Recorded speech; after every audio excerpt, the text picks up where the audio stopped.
இப்போ வாங்க, இப்போ பார்த்தீங்கன்னா நம்ம தேங்காய் உரிக்க போகிறோம். ஏன்னா சட்னி அதுக்கு தேங்காய் இல்லை. உரிச்சுக்கார் சொல்லி கேட்டேன், யாரும் ஹெல்ப் பண்ணல. அதனால் நானே வந்து இந்த தேங்காய் உரிக்க போகிறேன். தேங்காவை எப்படி உரிக்கலாம்னு பார்க்கலாமா? சரி, அடிக்கணுங்க.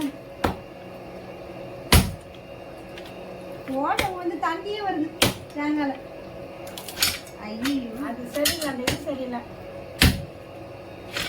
சுத்தமாக வரல, சுத்தமாக இல்லை, உட்காரவே மாட்டேங்குது. நல்லா கூர்மையாக இருக்கணும். உரிச்சிட்டேன் பாதி உரிச்சிட்டேன். ஒன்றும் வேலைக்காக அப்பா உரிச்சிட்டாங்க. கொஞ்சம் விடுங்க பாட்டி, அது உரிக்க முடியாது. இதெல்லாம் உரிக்க முடியாது. ஓரளவுக்கு உரிச்சிருக்கேன். வெற்றி கிழமை இந்த தேங்காய் உரிச்சி சாப்பிடணும். பாதி உரிச்சிட்டேன், மீதி உரிக்கணும். ஐயோ ஐயோம்மா பார்த்து எப்பாடி மூச்சு வாங்குது.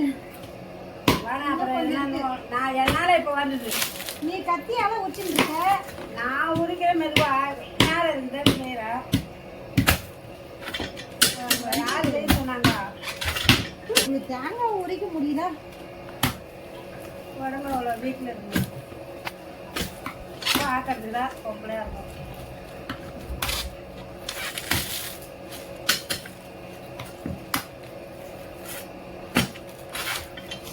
இன்னும் கொஞ்சம் இருக்கு.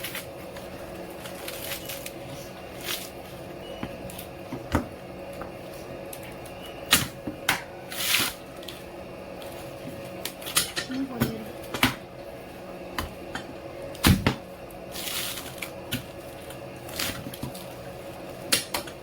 சும்மா தான் வீட்டில் பார்த்துட்டு அந்த ஒரு காய் நேரம் வீட்டுக்கு யூஸ் பண்ணுறாங்க. டெய்லி ஒரு காய் நல்லா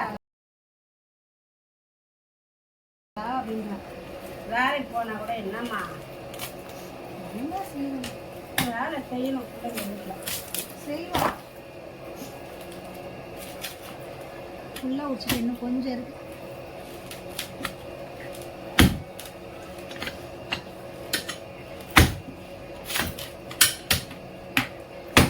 தேங்காவே உடச்சிட்டேன். போட்டீங்களா? தேங்காவையே உடச்சிட்டேன். நான் தேங்காய் உரிக்கிறேன்ற பேர்ல தேங்காவையே உடச்சி தண்ணியை வர வச்சிட்டேன். ஐயோ, எல்லா தண்ணியும் கீழே போயிடுச்சு. அம்மாடி, ஒரு தேங்காய் உரிக்க எவ்வளோ கஷ்டம். அது உரிக்கிறவங்களுக்கு தான் வேலை இருக்குது, மொக்கையாக இருக்குது. நம்மளுக்கு தெரியாது ஒரு தேங்காய் உரிக்கிறது எவ்வளோ கஷ்டம். தேங்காவை உரிக்கிறன்ற பேரில் உரிச்சு தண்ணி வந்து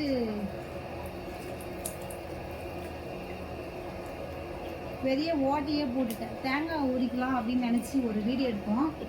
ஆனால் பார்த்தீங்கன்னா டயர்ட் ஆகிடுச்சு. அதுக்கப்புறம் பார்த்தீங்கன்னா தேங்காய் உடைச்ச மாதிரி வீடியோ எடுத்தாச்சு.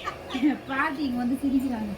இது பார்த்தீங்கன்னா பெரிய ஓட்டை போட்டுட்டேன் தேங்காயில். அதனால் இந்த வீடியோ வந்து உங்களுக்கு தேங்காய் உரிச்சு காட்டுற வீடியோ வந்து ஃபெயிலியர் ஆயிடுச்சு.